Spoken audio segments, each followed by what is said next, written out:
A messy-looking woman dragging a huge suitcase rushed into a luxury boutique. Ignoring the sales associate, she touched and photographed the limited edition bags. The associate Asian was sure this woman could not afford them, so she immediately gave the new girl Xiao Chui a look, telling her to waste time with the woman instead. But then something no one expected happened. The woman said to wrap up every bag she had touched. That immediately caught Ru Zhen's attention, but he noticed the bag on the woman's shoulder was already peeling. She was wearing house slippers and even had a tattoo. At first glance she looked like she was only pretending to be rich. Following store procedure, Xiao Chui had to register the customer as a member. The woman only revealed that her name was Kim Sarah. As for the rest of her personal information, Sarah told Xiao Chui to just use her own. Then she opened her suitcase and said she would pay in cash. Everyone who had been waiting to laugh at Sarah instantly changed their attitude. What shocked the clerks even more was that while they counted the money, Sarah actually fell asleep snoring as if she did not care at all. Xiao Chui worried the bills in the bag might be fake, so she turned to check them with a money counter. But unexpectedly, every bill was real. And this was the first time Ru Zhen met Sarah. It turned out that before dawn that same day, a resident had found a woman's body in a sewer near the luxury boutique. The body was badly affected and fingerprints could not be collected. The officers in charge found nothing that could prove her identity.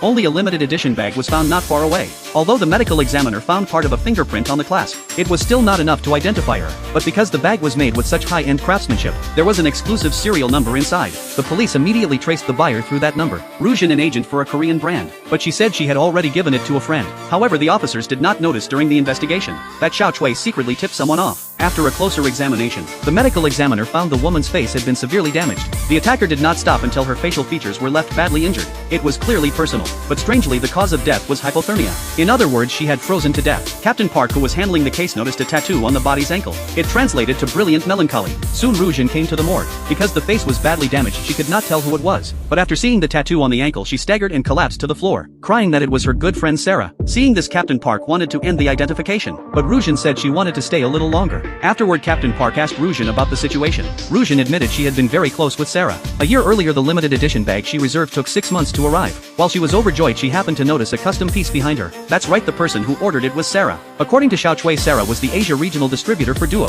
Only 0.1% of products under wall would be sold to the top rich. The night she received the limited edition bag, Ru Zhen wanted to use the chance to get close to a wealthy lady, but unexpectedly she was humiliated instead. As she was leaving, she happened to bump right into Sarah. The red wine in Sarah's hand spilled all over her bag. Even though Sarah apologized, Ru Zhen angrily swung the bag at her. After being hit, Sarah was not angry at all. She even apologized and offered compensation. After calming down, Ru Zhen did not want to offend her, but unexpectedly Sarah emptied her own bag in front of everyone, then put Ru Zhen's belongings inside it, explaining it was an equal exchange as compensation. She was so approachable and showed no status prejudice that Ru Zhen's impression of Sarah improved dramatically. The two naturally became good friends. As they spent more time together, Ru Zhen trusted Sarah more and more. One day, Duo sent over a project. Sarah decided to give the opportunity to Ru Zhen and suggested she invest a total of 15 billion won. In the first month, all the products became a massive hit. They were practically impossible to buy. Ru Zhen made 1.5 billion won from